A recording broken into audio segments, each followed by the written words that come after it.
Земјоделците повеќе не се сами. Поддршката за нив стигнува од владата преку низа мерки за рентабилно и конкурентно производство.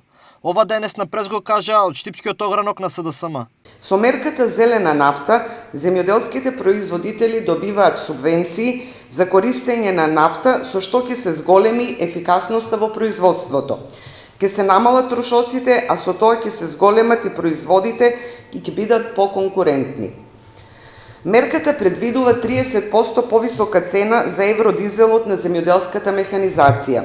Со мерката ќе бидат опфатени 55.000 земјоделски стопанства на државно ниво, од кои 1.595 од Штипскиот и Карбинскиот регион. Со измените на Законот за земјоделско земјиште овозможува правилна распределба и го враќаме целокупното земјиште кај вистинските земјоделци. Младите земјоделци ќе бидат ослободени од плаќање на закупнина 3 години. Пчеларите ќе имаат можност да добијат државно земјоделско земјиште, овозможува изградба на објекти за промоција на земјоделски производи и спортско-рекреативни објекти.